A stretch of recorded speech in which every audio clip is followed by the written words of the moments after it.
In my last video, I talked about why neurodivergent advice fails before you even start. It's because it ignores the conditions you're actually navigating. Today, I want to talk about the other piece of this puzzle, because here's what I see happen all the time. Someone finally gets the right support, they're on the right road, and conditions are good, and then everything still falls apart. Not because they didn't try, not because the strategy was wrong, but because they skipped the step that nobody told them existed. So if the last video was about road conditions, this one is about how you actually drive once you're on the road. Because this is where a lot of well-meaning advice goes completely sideways. It treats change like it's a single action. Just do the thing, just start the habit, just implement the system. But real sustainable change, especially neurodivergent change, doesn't happen all at once. It moves through a pattern.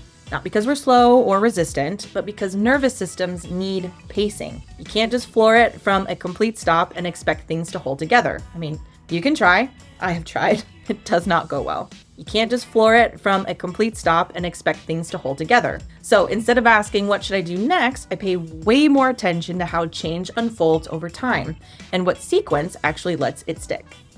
The 4 movements. I think about this process in 4 movements. You don't need to memorize them. This is just how I help people avoid burning out while trying to change. First, calm.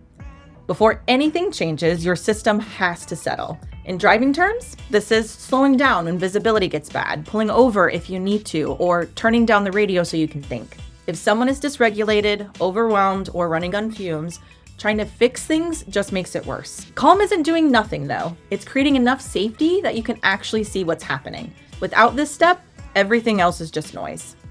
Second, learn.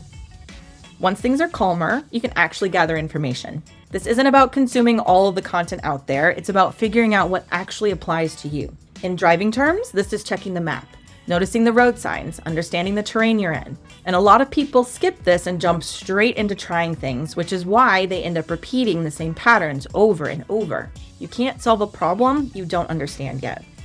Third, try. Only then does experimentation actually make sense. This is where you test small changes, low-risk adjustments, nothing that requires perfection or a 6-month commitment. In driving terms, this is taking a different exit, not rerouting your entire trip. If something doesn't work at this stage, it is just information. It is not failure. Most people are taught that trying and failing means they are the problem, but actually, you just learned something incredibly useful. Fourth, sustain. Finally, if something does work, we focus on keeping it going. Not scaling it up, not optimizing it to death, just can this hold up when life gets lifey? In driving terms, this is learning how to adjust your speed when the weather changes, not just hoping conditions stay perfect forever. This step gets skipped constantly, and it's why so many good systems fall apart 3 weeks later. Because maybe you're ADHD and the system that worked before is no longer exciting for your nervous system. Or maybe something messed up the structure you built, a schedule change, a health thing, or life happened. This step is about figuring out how to be flexible, how to work with your actual brain structure so this support can bend without breaking when things inevitably change. Most people are taught to start at try, but if you skip calm or learn, trying harder doesn't help. It just burns more fuel.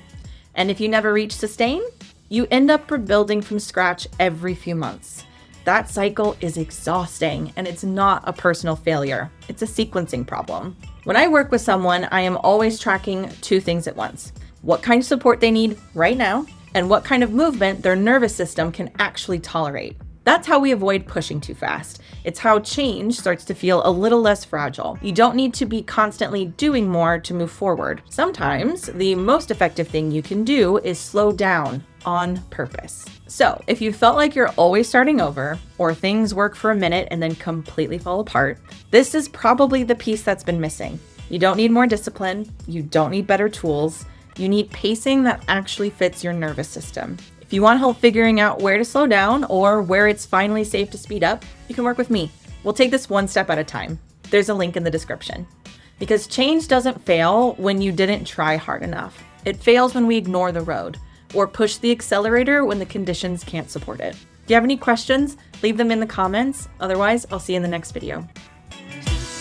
I don't know what to do with my hands. Hello? My robot is dead. No.